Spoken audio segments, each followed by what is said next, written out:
Hello बच्चों। आज हम फिजिक्स का तीसरा चैप्टर स्टार्ट करेंगे। तीसरा चैप्टर क्या है भाई? करंट इलेक्ट्रिसिटी है, धारा विद्युत के। ठीक है।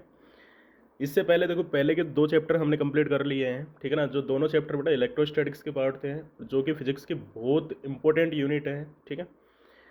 उसके बिना अगर किसी भी बच्चे को इलेक्ट्रोस्टैटिक्स में प्रॉब्लम है तो करंट इलेक्ट्रिसिटी में डेफिनेटली उसको प्रॉब्लम आने वाली है। तो पहले हम क्या करेंगे कि जो हमारे दो चैप्टर पहले हमने कर लिए हैं उनको बार बार रिवाइज करें, उनको अच्छे से तैयार करें। उनमें जितने भी हमने फॉर्मूले पढ़े हैं, जितने भी हमने डेरिवेशंस किए हैं, जितने भी हमने न्यूमेरिकल किए हैं, जितने भी आपको कंसेप्ट बताए हैं कि भाई क्वेश्चन किस प्रकार से इसको सोल्व करेंगे, वो सारी चीज़ें हमें याद करनी है। सेकंड चैप्टर में हमने गाउस के नियम के बारे में पढ़ा था, गाउस के नियम की एप्लीकेशंस हमने पढ़ी थी, जो कि फिजिक्स का बहुत इंपॉर्टेंट पार्ट है।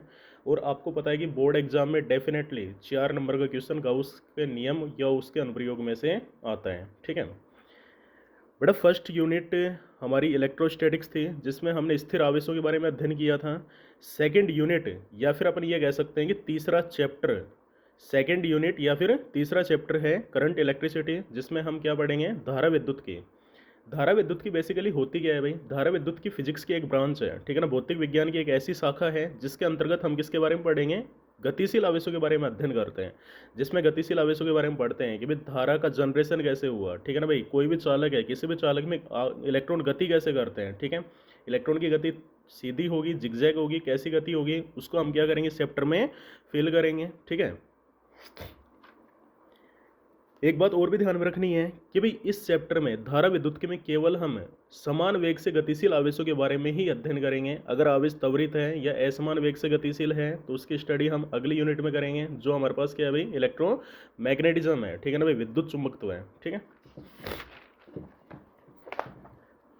देखो धारा विद्युत की के बारे में मैंने बताया था आपको कि भाई धारा विद्युत की क्या है? भौतिक विज्ञान की वह शाखा जिसके अंतर्गत गतिशील आवेशों के बारे में अध्ययन किया जाता है, उसको अपन क्या कहेंगे? धारा विद्युत के, ठीक है। अब देखो एक बहुत बेसिक चैप्टर है धारा विद्युत की, बहुत सिंपल चैप्टर भी कह सकते हैं। क्यों? क्योंकि इसमें मैक्सिमम टॉपिक वही है जो आपने कक्षा 10th में आपने पढ़े हैं, ठीक है। ये बहुत लेंदी चैप्टर है, ठीक है ना, क्योंकि इसमें हमें काफ़ी टाइम लगने वाला है। देखो इस चैप्टर में हमने विद्युत धारा के बारे में पढ़ेंगे, ठीक है ना भाई। प्रतिरोध के बारे में पढ़ेंगे, विभव के बारे में पढ़ेंगे, विभवांतर के बारे में पढ़ेंगे, प्रतिरोधों के संयोजन के बारे में पढ़ेंगे, सेल के बारे में पढ़ेंगे, बैटरी के बारे में पढ़ेंगे, सेल के संयोजन के बारे में पढ़ेंगे। मतलब इनमें से मैक्सिमम टॉपिक वो हैं जो आप 10वीं क्लास में पढ़ चुके हैं, लेकिन उनकी थोड़ी सी डिटेल्स हम इस चैप्टर में पढ़ने वाले हैं, ठीक है। विद्युत धारा के बारे में आपने पढ़ा है कि भाई विद्युत धारा किसे कहेंगे अपन? कि भाई कोई भी चालक है, किसी भी चालक में आवेश प्रवाह की दर को विद्युत धारा कहते हैं। या फिर अपन ये कह सकते हैं कि भाई किसी भी चालक में इकाई समय में जितना आवेश प्रवाहित होगा उसी को अपन क्या कहेंगे? धारा कहेंगे, ठीक है। धारा प्रवाह के लिए एक बात और ज़रूरी है कि भाई धारा प्रवाह के लिए पदार्थ के अंदर आवेश वाहकों का होना आवश्यक है। अगर किसी पदार्थ में आवेश वाहक नहीं होंगे तो उस पदार्थ में धारा प्रवाहित नहीं होगी। आवेश प्रवाहक जैसे चालकों में इलेक्ट्रॉन होते हैं, ठीक है ना। जैसे कुचालकों में इलेक्ट्रॉनों की संख्या कितनी होगी? लगभग 0 होती है। तो अपन कह सकते हैं भाई कुचालकों में धारा का प्रवाह नहीं होता है, ठीक है। धारा को हम किससे रिप्रेजेंट करेंगे? आई से रिप्रेजेंट करते हैं। धारा को आई से व्यक्त किया जाता है, ठीक है।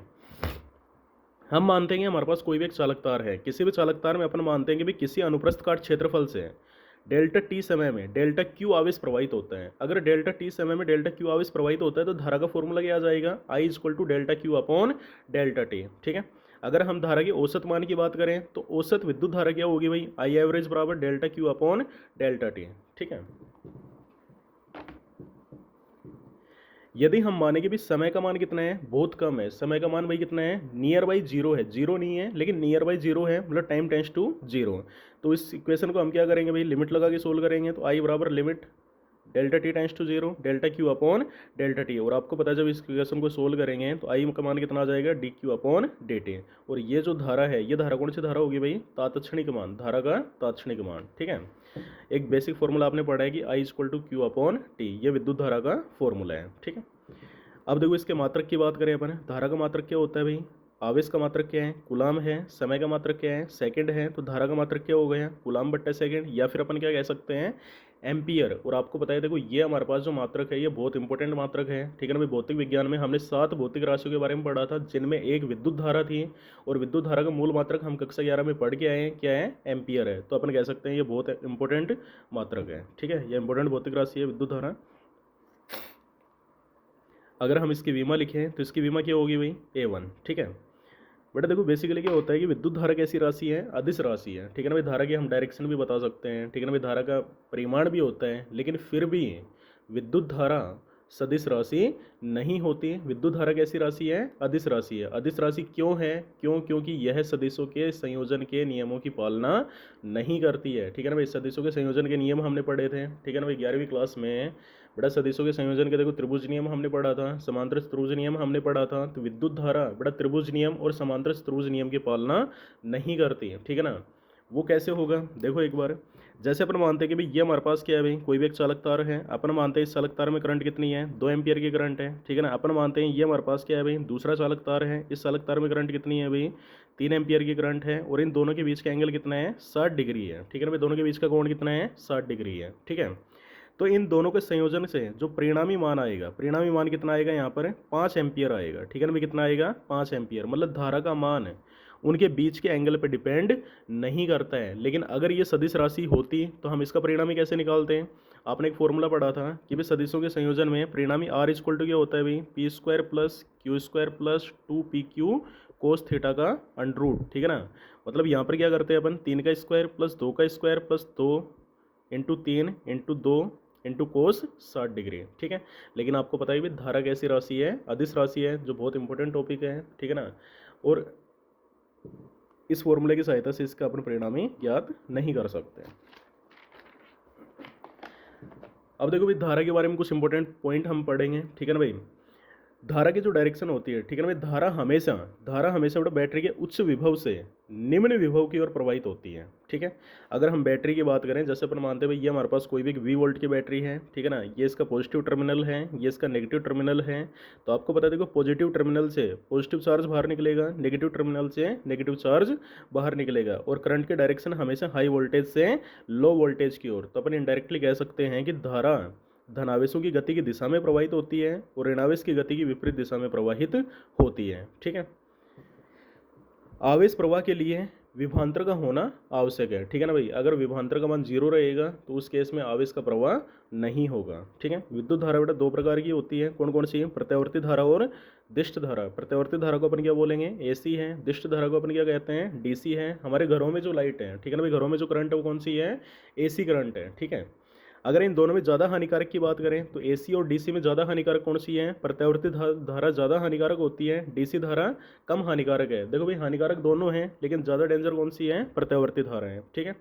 ये क्यों है, क्योंकि प्रत्यावर्ती धारा का जो शिखर मान है, ठीक है, वो ज़्यादा रहेगा। और दिष्ट धारा का शिखर मान क्या होता है, उसके कंपेरिजन में कम रहता है, ठीक है। जो हम आगे पढ़ेंगे डिटेल से। अब देखो बेटा जो फॉर्मूले हमने पढ़े हैं इनके बेस पे क्वेश्चन करते हैं अपन। क्वेश्चन है, यदि कोई भी चालक है, किसी भी चालक में आवेश का मान दे रखा है भाई। आवेश कितना है भाई, T² + 40 + 5। तो t बराबर 3 सेकंड पर विद्युत धारा का मान हमसे ज्ञात करवाना है, ठीक है। विद्युत धारा का मान कैसे निकालेंगे अपन, आपको पता है देखो t बराबर 3 सेकंड, मतलब एक पर्टिकुलर टाइम दे रखा है यहाँ पर, ठीक है। और आपको पता है कि किसी भी पर्टिकुलर टाइम पर अगर धारा का मान निकालना है, ठीक है ना, तो वो धारा कौन सी होगी, धारा का तात्क्षणिक मान। और धारा के तात्क्षणिक मान का फॉर्मूला आपने पढ़ा है कि I = dq/dt। मतलब ये जो आवेश के समीकरण है इसका हम क्या करेंगे, समय के सापेक्ष अवकलन करेंगे, ठीक है ना। तो यहाँ पर कितना आएगा हमारे पास, d/dt। इक्वेशन क्या है भाई, T² + 40 + 5, ठीक है।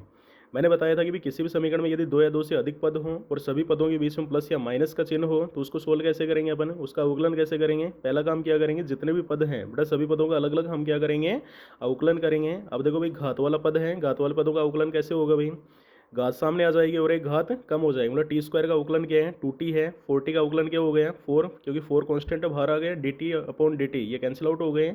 और 5 यहाँ पर नियत है, ठीक है ना भाई। और कांस्टेंट का अवकलन हमेशा कितना रहेगा, 0 आएगा। तो अपन कह सकते हैं I = कितना है, 2t + 4, ठीक है। लेकिन करंट का मान हमें कितनी सेकंड पे पूछा है, 3 सेकंड पे। तो यहाँ पर t की जगह अपन कितना रखेंगे, 3 रखेंगे। तो t = 3 सेकंड पे कितना आएगा, t का मान 3 रख दिया यहाँ पर, तो 6 + 4 = 10 एम्पियर, ठीक है। क्वेश्चन का सेकंड पार्ट दे रखा है कि t बराबर 0 सेकंड से t बराबर 2 सेकंड के मध्य धारा का औसत मान औसत मान कैसे निकालेंगे अपन? देखो भाई एवरेज फॉर्मूला हमने पढ़ा था, आई एवरेज बराबर delta Q upon delta T. Delta का मतलब क्या होता है भाई? परिवर्तन, मतलब अंतिम माइनस प्रारंभिक, ठीक है। तो अंतिम कितना है भाई? Q2 है, माइनस प्रारंभिक कितना है? Q1 है, बटा अंतिम समय कितना है? T2 है, माइनस प्रारंभिक समय कितना है? T1 है। तो अपन कह सकते हैं आई एवरेज बराबर है, देखो Q2 का मान कितना है भाई? 2 सेकंड पर आवेश, ठीक है ना। Q1 का मान कितना है? 0 सेकंड पर आवेश बटे T2 माइनस T1। अब 2 सेकंड पर आवेश कैसे निकालेंगे अपन? कि भाई आवेश की जो इक्वेशन थी, आवेश की जो समीकरण थी, उसमें टी का मान कितना रखेंगे अपन? 2 सेकंड रखेंगे, तो इसका मान कितना आ जाएगा? 17 गुलाम आएगा। 0 सेकंड पर आवेश कैसे निकालोगे भाई? कि आवेश की इक्वेशन में टी का मान कितना रखेंगे? 0 सेकंड, तो यहाँ पर कितना आ गया? 5 गुलाम। तो फॉर्मूले में वैल्यू पुट करें तो आई एवरेज बराबर 17 माइनस 5 बट्टे 2 माइनस 0, तो यहाँ पर कितना आ गया भाई? 6 एम्पियर, जो इसका आंसर है। मतलब आवेश का मान अगर दे रखा हो तो किसी भी पर्टिकुलर टाइम पर या फिर किसी भी टाइम इंटरवल में हम धारा का मान ज्ञात कर सकते हैं, ठीक है। सेकंड क्वेश्चन क्या है कि सेकंड क्वेश्चन में हमें धारा का मान दे रखा है, ठीक है ना भाई। धारा का मान दे रखा है, हमें क्या करना है? आवेश का मान निकालना है, ठीक है।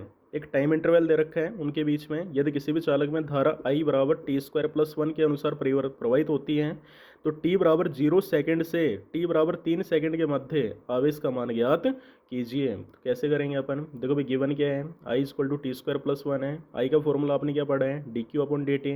हमें किसका मान निकालना है? आवेश का मान। तो dq बराबर कितना आ गया? I × dt। तो अपन कह सकते हैं भाई dq बराबर I की वैल्यू पुट करो T² + 1 × dt, ठीक है।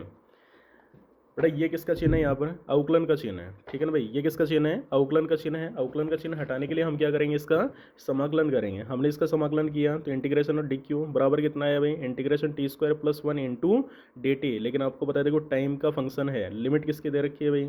लिमिट किसके लगाएंगे? टाइम के लगाएंगे। तो टाइम कितना कहाँ से कहाँ तक है? 0 से लेकर 3 सेकंड के लिए। तो 0 से लेकर 3 सेकंड के लिए हमने इसकी लिमिट लगा दी।